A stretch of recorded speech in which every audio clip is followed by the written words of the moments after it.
करीब 18 महीने की तैयारी और फिर ऑपरेशन स्पाइडर्स वेब को अंजाम तक पहुंचाकर यूक्रेन ने युद्ध की आग को एक बार फिर से धधका दिया।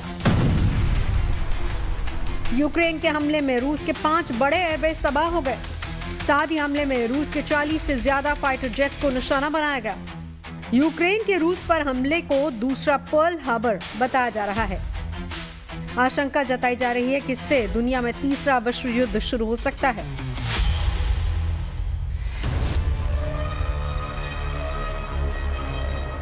दुनिया आशंका जता रही है कि रूस और यूक्रेन में जो तरीके के हालात हैं वो कहीं ना कहीं तीसरे विश्व युद्ध की आशंका है, और अगर ऐसा होता है तो विश्व शांति के लिए सबसे बड़ा खतरा होगा। हालांकि दुनिया पहले और दूसरे विश्व युद्ध की विभीषिका झेल चुकी है।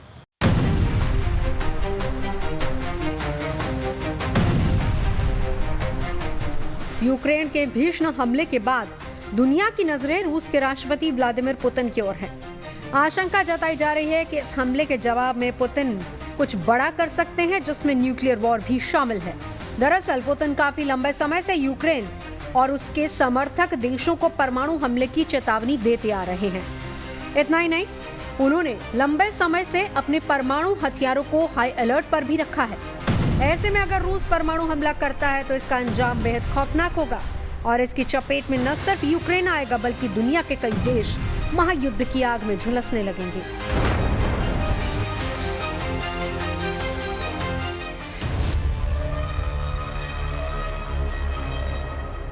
इजराइल और हमास के बीच चली आ रही जंग के बीच यूरोपीय देशों की गोलबंदी तीसरे विश्व युद्ध की तरफ इशारा कर रही है। सीरिया और लेबनान का एक होना, वहीं मिडिल ईस्ट में अशांति, कहीं ना कहीं ये दिखा रहा है कि किस तरीके से अशांत है पूरा मिडिल ईस्ट और इसमें तमाम देश कैसे गोलबंद हो रहे हैं। यानी तीसरे विश्व युद्ध की ओर ये हालात इशारा करते हैं। सबसे ताज़ा मामला पहलगाम अटैक के बाद भारत पाकिस्तान के बीच बढ़े हालिया तनाव का है। पाकिस्तान ने जिस तरह चीन, तुर्की और अजरबैजान के साथ एक गुट बनाने की कोशिश की है, भारत के साथ भी कई देशों का समर्थन जुड़ता जा रहा है। यह आने वाले वक्त में दुनिया को 2 हिस्सों में बांट सकता है, और अगर ऐसा होता है तो फिर दुनिया तीसरा विश्व युद्ध भी देख सकती है। म्यांमार, दक्षिण अमेरिका के कुछ हिस्से, मैक्सिको जैसे देश भी घरेलू कारणों से अंदर ही अंदर सुलग रहे हैं। यानी दुनिया का कोई हिस्सा ऐसा नहीं है जहां तनाव लगातार बढ़ता न जा रहा हो। ऐसे में रूस यूक्रेन युद्ध के बीच बढ़ता तनाव तीसरे विश्व युद्ध का दरवाजा खोल सकता है।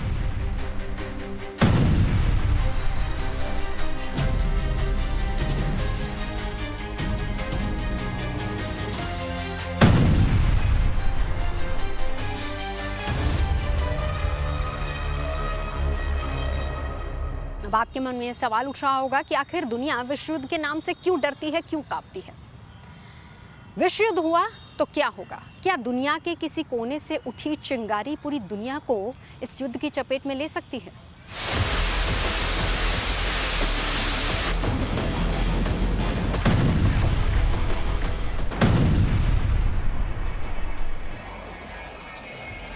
युद्ध इतिहास में कुछ लड़ाई ऐसी भी लड़ी गई जिसने पूरी दुनिया को झकझोर कर रख दिया।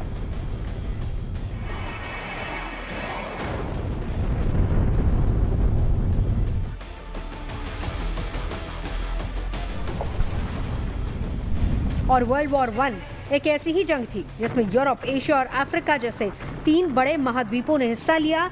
ये समुद्र से लेकर धरती और आकाश तक में लड़ा गया। जून 1914 में जब ऑस्ट्रिया हंगरी के सिंहासन के उत्तराधिकारी आर्कड्यूक फ्रांस फर्डिनेंड बॉस्निया में सराजेवो का दौरा कर रहे थे, तभी उनकी गोली मारकर हत्या कर दी गई, जिसका आरोप एक सर्बियाई व्यक्ति पर लगा, जिसका ये मानना था कि ऑस्ट्रिया के बजाय सर्बिया को बोस्निया पर नियंत्रण करना चाहिए। आर्कड्यूक की हत्या से सारा यूरोप सकते में आ गया। ऑस्ट्रिया ने इस घटना के लिए सर्बिया को जिम्मेदार माना।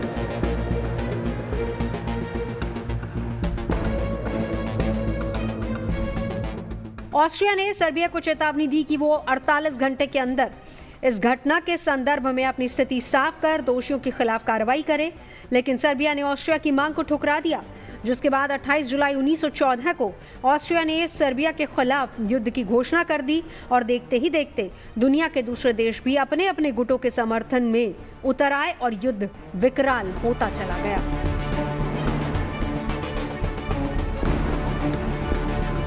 हालांकि दुनिया को विश्व युद्ध एक की ओर धकेलने के लिए कोई एक घटना वजह नहीं थी, बल्कि ऐसे बहुत से कारण थे जिनके सिलसिलेवार सामने आने से पूरी दुनिया को भयानक त्रासदी झेलने के लिए मजबूर होना पड़ा।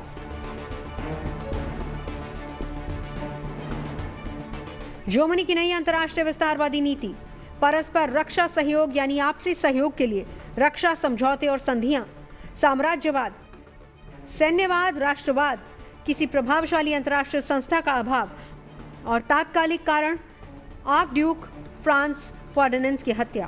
प्रथम विश्व युद्ध के दौर में जर्मनी तेजी से अपनी ताकत बढ़ाने में जुटा था। टारगेट था दुनिया की सबसे बड़ी ताकत बनना। जर्मनी की इस मंशा को दुनिया के खतरे के तौर पर देखा जा रहा था। जुलाई 1914 में ऑस्ट्रिया हंगरी ने सर्बिया पर आक्रमण किया था। इसके बाद से प्रथम विश्व युद्ध का आगाज हुआ था और इसका कारण ये था कि जून 1914 में ऑस्ट्रिया के आर्कड्यूक फ्रांस फर्डिनेंड का मर्डर जो है वो सरायेवो में हो गया था और इसके लिए सर्बिया सरकार को ऑस्ट्रिया हंगरी ने जिम्मेदार ठहराया था। तो इन्होंने 10 सूत्रीय मांगे सर्बिया के पास भेजी, लेकिन ऑस्ट्रिया हंगरी का अलाय था जर्मनी अपनी विस्तारवादी आकांक्षाओं के चलते चाहता था कि जो जिस प्रकार की उस समय वैश्विक राजनीति के परिदृश्य से और यूरोप में जिस प्रकार की परिस्थितियां बनी हुई थी वो थोड़ा बदले, ताकि वो अपनी टेरिटरी को आगे बढ़ा सके और अपनी शक्ति का विस्तार कर सके। तो ऑस्ट्रिया हंगरी ने इसी के चलते जुलाई 1914 में सर्बिया पर आक्रमण किया, जिसके बाद जर्मनी ने न्यूट्रल बेल्जियम पर आक्रमण किया, लग्जमबर्ग की ओर बढ़ा। जर्मनी की मंशा को देखते हुए यूरोप के अलग अलग देशों ने आपसी रक्षा के लिए गठजोड़ करना शुरू कर दिया। इन संधियों के आधार पर अगर उन पर हमला हुआ तो उनसे जुड़े देशों को एक दूसरे की रक्षा करने के लिए बाध्य किया गया था। युद्ध में भाग लेने वाली केंद्रीय शक्तियों में ऑस्ट्रिया हंगरी, बुल्गारिया, जर्मनी और तुर्क साम्राज्य शामिल थे। वहीं मित्र देशों की शक्तियों में Belgium, France, Great Britain, Greece, Italy, Montenegro, पुर्तगाल, रोमानिया, रूस, सर्बिया और संयुक्त राज्य अमेरिका शामिल थे।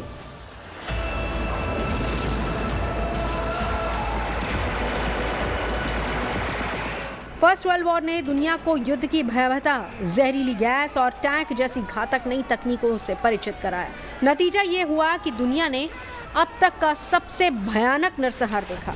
28 जुलाई 1914 से 11 नवंबर 1918 के बीच चले पहले विश्व युद्ध में पूरी दुनिया ने तबाही की उस तस्वीर को देखा जैसा दोबारा कोई नहीं देखना चाहेगा। इस लड़ाई में 2 करोड़ से ज्यादा लोगों की जान चली गई। पहला विश्व युद्ध जो तकरीबन 5 साल चला, उसने दुनिया की एक बहुत ही भयंकर तस्वीर जो है सारी दुनिया को दिखाई। इसमें हुआ ये कि तकरीबन 80 लाख सोल्जर या सेलर्स, 50 लाख सिविलियंस, 28 कंट्री हिस्सा लेने लगे इसके अंदर। और ये सोच है आम आदमी की कि डायरेक्ट और इनडायरेक्टली तकरीबन $30 बिलियन का खर्चा इस लड़ाई के ऊपर हुआ। तो इसका इम्पैक्ट जो है ना सिर्फ जर्मनी के ऊपर नहीं, पूरी की पूरी दुनिया के ऊपर इतना हुआ और दुनिया की सोच बदल दी इस लड़ाई ने। इतना ज़्यादा असर पड़ा कि बाद में कई लोगों ने इसके ऊपर नावल भी लिखे, कई लोगों ने इसके ऊपर इतना कल्चर और हिस्ट्री जो है इसको इस युद्ध ने एक किस्म से बदल के रख दिया। प्रथम विश्व युद्ध खत्म होते होते 4 बड़े साम्राज्य रूस, जर्मनी, ऑस्ट्रिया हंगरी और उस्मानिया ढह गए। यूरोप की सीमाएं फिर से निर्धारित हुई और अमेरिका एक महाशक्ति के रूप में दुनिया के सामने उभरा।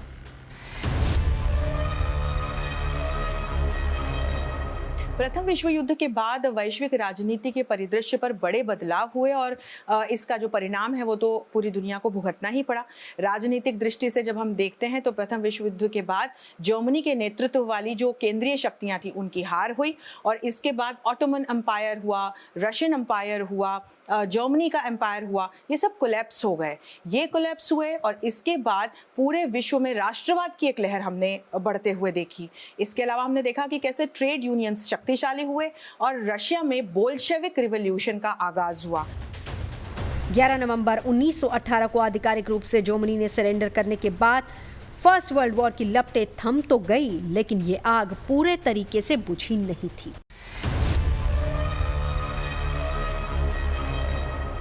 1919 को जर्मनी ने वर्साई की संधि पर हस्ताक्षर कर दिए और इस संधि के मुताबिक जर्मनी को अपने एक बड़े हिस्से को छोड़ना पड़ा। इस संधि में यह भी क्लॉज लगाया गया था कि जर्मनी किसी भी राज्य पर कब्जा नहीं कर सकता। उसकी सेनाओं को सीमित कर दिया गया, बहुत छोटा कर दिया गया। और ये सबसे बड़ी वजह थी कि हिटलर और जर्मनी के लोग इससे आहत थे और ये एक बड़ी वजह बनी दूसरे विश्व युद्ध की। अपमान की आग में झुलसते जर्मनी ने इस दौरान अपनी ताकत को बढ़ाने का काम किया और फिर वो वक्त भी आ गया जब जर्मनी ने इंतकाम के लिए पहला कदम उठा लिया। 1 सितंबर 1939 को एडोल्फ हिटलर की अगुवाई में जर्मनी ने कब्जे की मंशा से पोलैंड पर हमला कर दिया।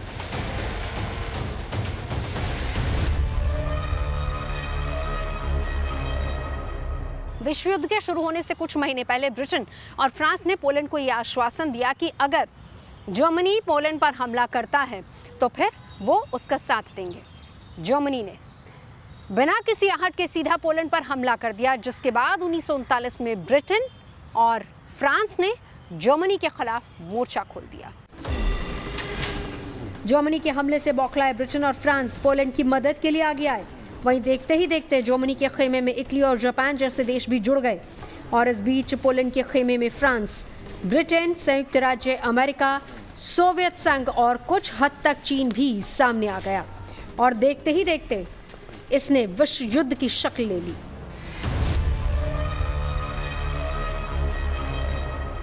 फ्रांस और ब्रिटेन ने जर्मनी के खिलाफ जंग छेड़ दी। उसके बाद जापान ने सोवियत संघ के खिलाफ जंग छेड़ दी। हालांकि शुरुआत में इटली इस जंग में नहीं कूदा था, लेकिन 1940 में इटली भी इस जंग में कूदा और उसने जर्मनी के खिलाफ मोर्चा खोल दिया। हालात बिगड़ते गए। 1941 में जर्मनी ने भी सोवियत संघ के खिलाफ मोर्चा खोल दिया।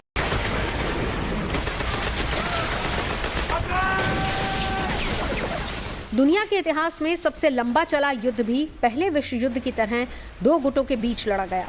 तब पूरी दुनिया दो हिस्सों में बट गई। मित्र राष्ट्र और धुरी शक्तियां एक दूसरे के खिलाफ युद्ध के मैदान में उतर आए, जिससे पूरी दुनिया प्रभावित हुई। जल थल नभ में भी सैनिक एक दूसरे से खूब भिड़े।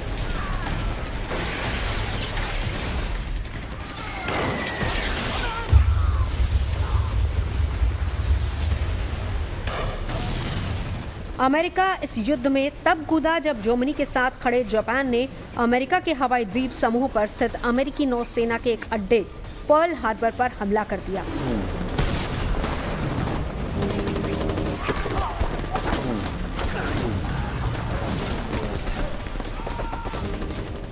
सात दिसंबर 1941 को जापान ने 2 घंटे तक ताबड़तोड़ बमबारी की। उस वक्त तक अमेरिका दूसरे विश्व युद्ध से दूर था, लेकिन जापान के हमले ने एक झटके में सब कुछ बदल कर रख दिया। पर्ल हार्बर पर तैनात अमेरिका के सभी 8 जंगी जहाज चंद घंटों में तबाह हो गए। अमेरिका के इतिहास में उन पर यह पहला हमला था।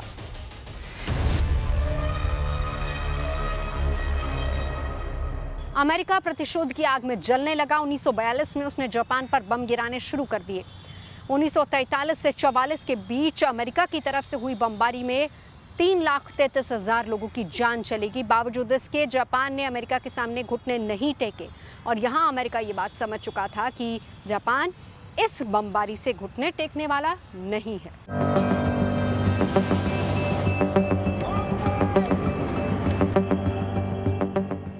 अमेरिका ने 6 अगस्त 1945 की सुबह करीब 8 बजे हिरोशिमा पर परमाणु बम गिरा दिया।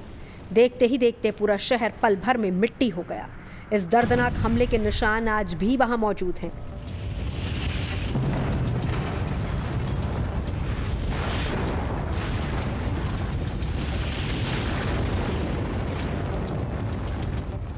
अमेरिका ने इसके 3 दिन बाद 9 अगस्त 1945 को नागासाकी पर दूसरा परमाणु हमला किया।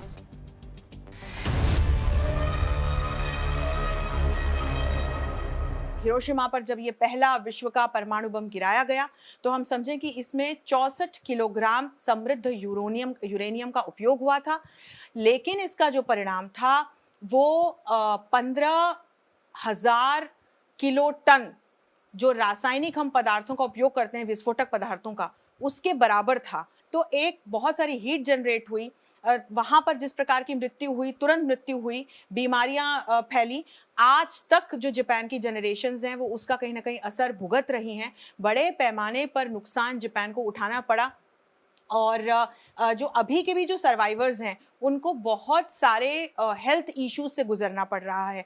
तो जापान की न सिर्फ उस समय की जनरेशन, उस समय जो लोग हताहत हुए वो एक बड़ी संख्या थी, उसके अलावा जो जनरेशन दर जनरेशन जापान को इसका परिणाम भुगतना पड़ा। अमेरिका के परमाणु हमले के बाद द्वितीय विश्व युद्ध खत्म हो गया और जापान ने 14 अगस्त 1945 को मित्र राष्ट्रों के सामने आत्मसमर्पण कर दिया। द्वितीय विश्व युद्ध तो खत्म हो गया, लेकिन अपने पीछे छोड़ गया ऐसा मंजर जिसे याद कर आज भी दुनिया कांप उठती है।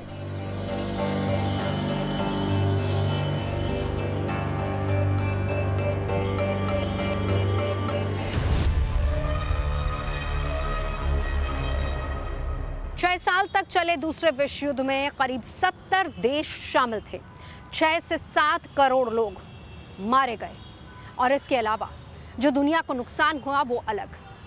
इस युद्ध के खत्म होने के बाद कई देश भूखमरी, आर्थिक मंदी का शिकार हो गए और हालात ऐसे हैं कि आज तक कई देश इससे उबर नहीं पाए हैं। सेकेंड वर्ल्ड वॉर का सबसे डरावना पहलू था परमाणु हथियारों का इस्तेमाल। इस हथियार की ताकत को दुनिया ने करीब से देखा। दुनिया में अभी 9 देशों के पास परमाणु हथियार हैं और ये देश हैं अमेरिका, ब्रिटेन, रूस, फ्रांस, चीन, भारत, पाकिस्तान, इजराइल और उत्तर कोरिया। इन देशों के पास इतने हथियार हैं कि दुनिया कई बार तबाह हो सकती है। परमाणु हथियारों की इसी ताकत से दुनिया खौफ में रहती है।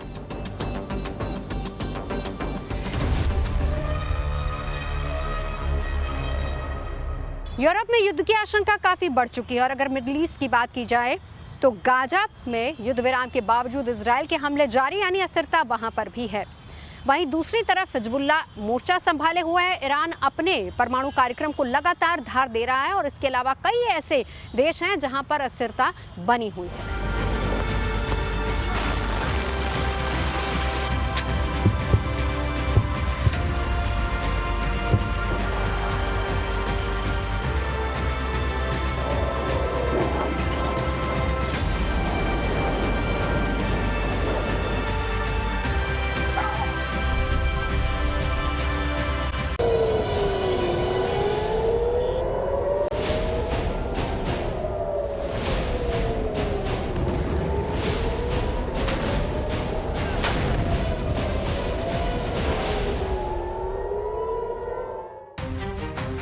हाल ही में अंतर्राष्ट्रीय परमाणु ऊर्जा की एक खुफिया रिपोर्ट सामने आई है।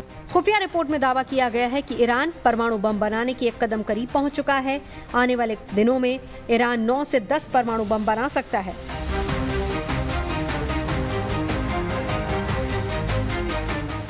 आईएईए की रिपोर्ट में खुलासा ये किया गया है कि 17 मई 2025 तक ईरान के पास 60% युद्धता वाला करीब 408.6 किलो यूरेनियम था। यूरेनियम की ये मात्रा फरवरी की तुलना में 50% ज्यादा है। रिपोर्ट में यह भी बताया गया है कि अगर ईरान 60% वाले करीब 42 किलो यूरेनियम को और ज्यादा शुद्ध कर दे तो उससे एक परमाणु बम बनाया जा सकता है। और बड़ी बात यह है कि यूरेनियम को जब ज्यादा शुद्ध किया जाता है तो वो हथियार बनाने के लायक बन जाता है। रिपोर्ट का इशारा यही है कि ईरान परमाणु बम बनाने के एक कदम करीब पहुंच चुका है। आईएईए की रिपोर्ट में यह खुलासा हुआ और इसके बाद इजराइल ने ईरान के खिलाफ मोर्चा खोल दिया।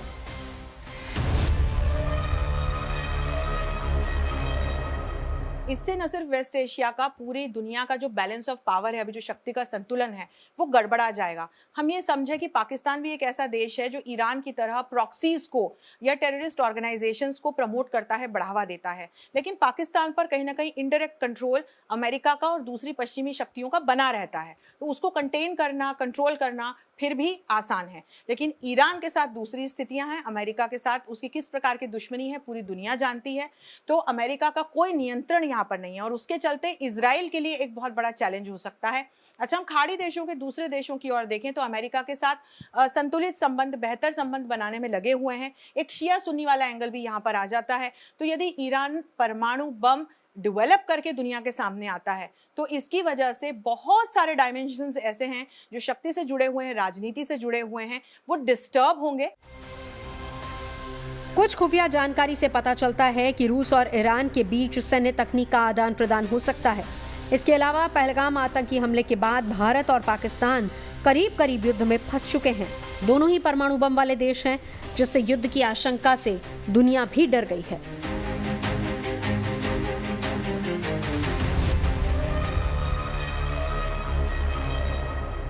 एशिया में अमेरिका और चीन ताइवान को लेकर आमने सामने है। सिंगापुर के प्रधानमंत्री ये आशंका जता चुके हैं कि हालात अगर बिगड़ते हैं तो ये तीसरे विश्व युद्ध की तरफ ले जा सकते हैं।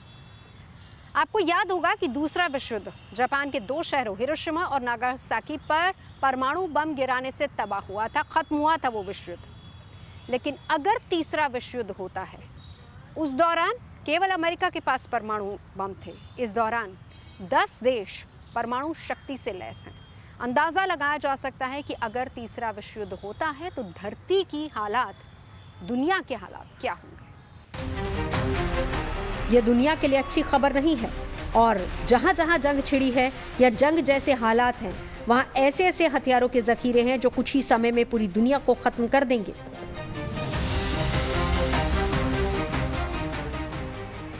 आइए आपको दिखाते हैं हथियारों के लिहाज से किस देश के पास क्या क्या विनाशकारी हथियार है। तो शुरुआत भारत से। दक्षिण एशिया की सबसे बड़ी सैन्य शक्ति।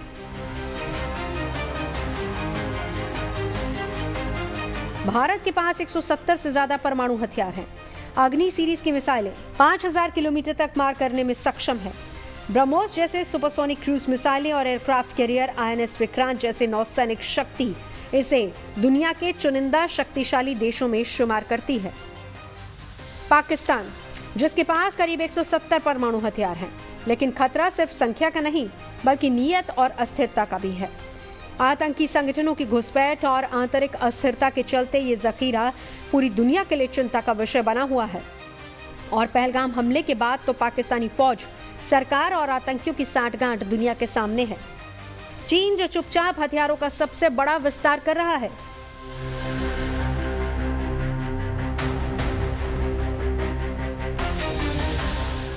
चीन के पास 400 से ज्यादा परमाणु हथियार हैं। एक अनुमान के मुताबिक 2030 तक ये संख्या 1000 के पार जा सकती है। DF-41 जैसी ICBM मिसाइलें अमेरिका तक मार करने में सक्षम है। साइबर और स्पेस वॉरफेयर में चीन अब सुपर पावर बनता जा रहा है। उत्तर कोरिया के पास 2024 तक करीब 50 परमाणु हथियार थे, लेकिन अब उसके पास बैलिस्टिक मिसाइलों का एक बड़ा जखीरा है जो परमाणु हथियार ले जाने में सक्षम है। इसके अलावा माना यह जाता है कि नॉर्थ कोरिया ने रासायनिक और जैविक हथियारों का भी भंडार जमा कर रखा है। अब बात उन क्षेत्रों की जहां जंग चल रही है।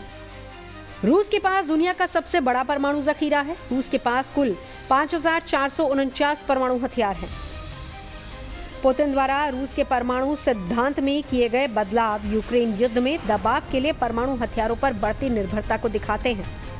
रूस जंग के दौरान कई बार न्यूक्लियर हथियारों का इस्तेमाल करने की चेतावनी दे चुका है। वहीं यूक्रेन के पास भले ही न्यूक्लियर वेपन ना हो, लेकिन ड्रोन वॉरफेयर और पश्चिमी हथियारों के सहारे उसने रूस को कड़ी टक्कर दी हुई है।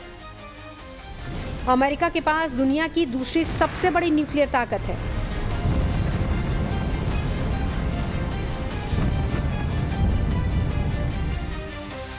अमेरिका के पास कुल परमाणु बम की संख्या 5277 है।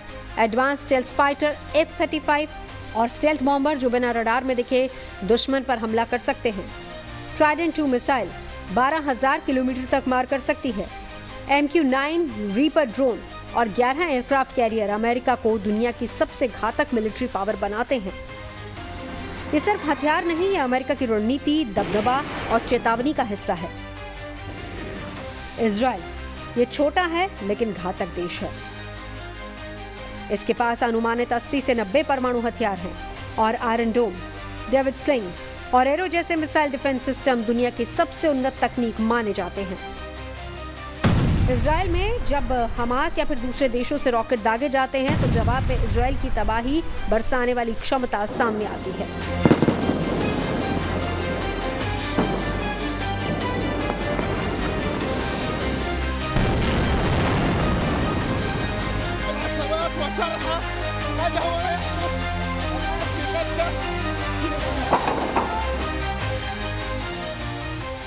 ईरान जिसका दावा है कि उसका न्यूक्लियर प्रोग्राम शांतिपूर्ण है, लेकिन पश्चिमी दुनिया और इजराइल उसे संभावित परमाणु खतरा मानते हैं।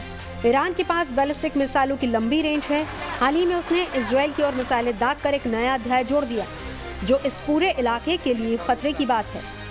दुनिया के हर कोने में तबाही के जखीरे जमा हो चुके हैं। हर देश सुरक्षा के नाम पर विनाश के रास्ते पर चल रहा है। सवाल यही है कि क्या हम हथियारों के भरोसे शांति ला पाएंगे, या फिर ये जखीरे हमें उस विनाश की ओर ले जा रहे हैं जिससे फिर कोई वापसी नहीं होती।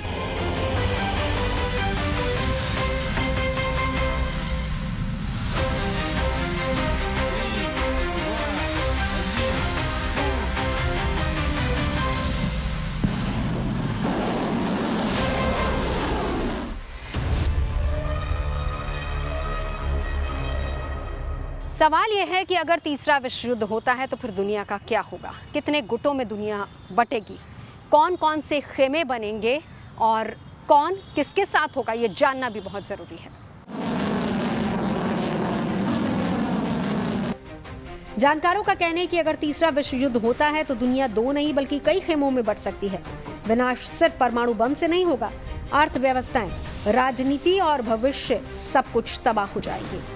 दुनिया के कई देशों के बीच तनाव बढ़ता जा रहा है। एक तरफ रूस पिछले 3 साल से यूक्रेन के साथ जंग में उलझा हुआ है, तो दूसरी तरफ फिलिस्तीन में भीषण नरसंहार के बाद तुर्की और इजराइल के बीच टकराव बढ़ रहा है। वहीं एशिया में भारत और पाकिस्तान के बीच संबंध सबसे खराब दौर से गुजर रहे हैं।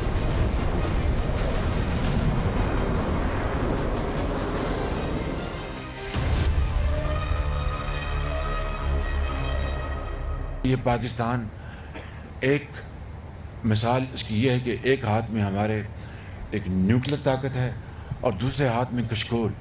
ये आग और पानी का ये कब तक ये मेलाप हो नहीं सकता, कब तक चलेगा? कोई भी न्यूक्लियर ब्लैकमेल भारत नहीं सहेगा। न्यूक्लियर ब्लैकमेल की आड़ में पनप रहे आतंकी ठिकानों पर भारत सटीक और निर्णायक प्रहार करेगा।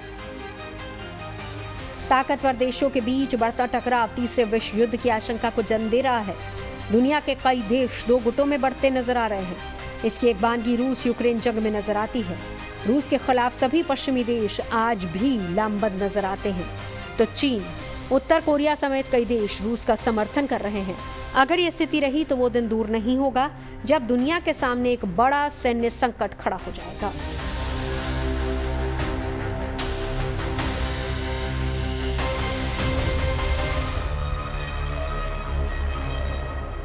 दुनिया में जिस तरीके के हालात हैं, अगर उसको देखा जाए तो कहीं ना कहीं कह सकते हैं कि तीसरे विश्व युद्ध की ओर ये इशारा करते हैं। अब अगर ऐसा होता है, तमाम शक्तिशाली देश अगर इसमें शामिल होते हैं तो हालात क्या होंगे, ज़रा उस पर भी हम गौर कर लेते हैं। अमेरिका खुद को सर्वशक्तिमान, सबसे शक्तिशाली मानता है, तो एक तरफ है अमेरिका, दूसरी तरफ है रूस। रूस भी खुद को शक्तिशाली मानता है। अमेरिका, रूस और चीन को अपना प्रतिद्वंदी मानता है। यानी अगर अमेरिका इस जंग में कूदता है तो मुमकिन है कि यूरोप उसका साथ दे सकता है, नाटो कंट्रीज उसके साथ जा सकते हैं, और वहीं दूसरी तरफ अगर रूस और चीन एक साथ आते हैं तो ये भी मुमकिन है कि अरब कंट्रीज का साथ इनको मिल सकता है। यानी एक तरीके से देखा जाए तो हालात ऐसे बन रहे हैं कि अगर शक्तिशाली देश जंग में कूदे तो कई देश इनका साथ दे सकते हैं, यानी गुट बन सकते हैं।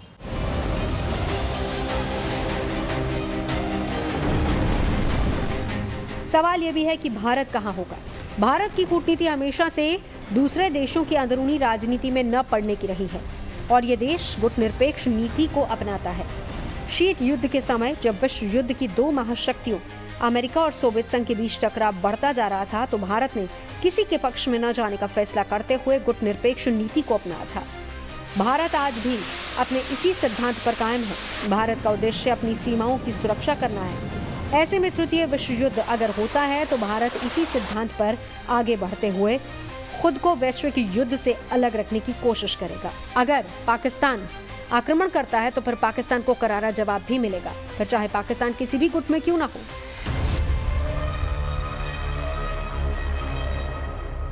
सेकेंड वर्ल्ड वॉर को हुए लगभग 80 साल बीत चुके हैं, लेकिन दुनिया की वैश्विक शांति एक बार फिर से डगमगाने लगी है।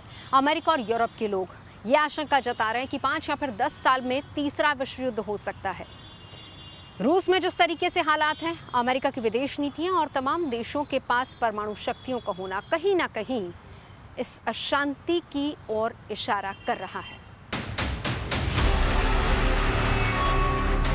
यूगोव के ताजा सर्वे के मुताबिक रूस के साथ बढ़ता तनाव, अमेरिका की विदेश नीति और परमाणु हथियारों का खतरा विश्व युद्ध के डर की सबसे बड़ी वजह मानी जा रही है। सर्वे में शामिल 55% लोगों ने माना है कि एक और वैश्विक युद्ध संभव है। वहीं 76% लोगों का मानना है कि वर्ल्ड वॉर में परमाणु हथियारों का इस्तेमाल होगा। लोगों को ये भी डर सता रहा है कि ये दूसरे विश्व युद्ध के मुकाबले कहीं अधिक विनाशकारी होगा।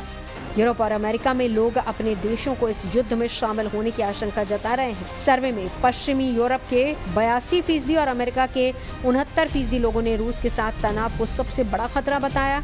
लोग मानते हैं कि रूस की सैन्य गतिविधियों और उसकी परमाणु क्षमता वैश्विक स्थिरता के लिए खतरा है। रूस के अलावा इस्लामिक आतंकवाद को भी बड़ा खतरा माना गया है। लोगों का मानना है कि इस पर जल्द काबू पाना जरूरी है। ये डर वैश्विक कूटनीति में बढ़ती दरारों का संकेत है। दिल्ली से नफरूत रंधावा के साथ bureau report, good news today.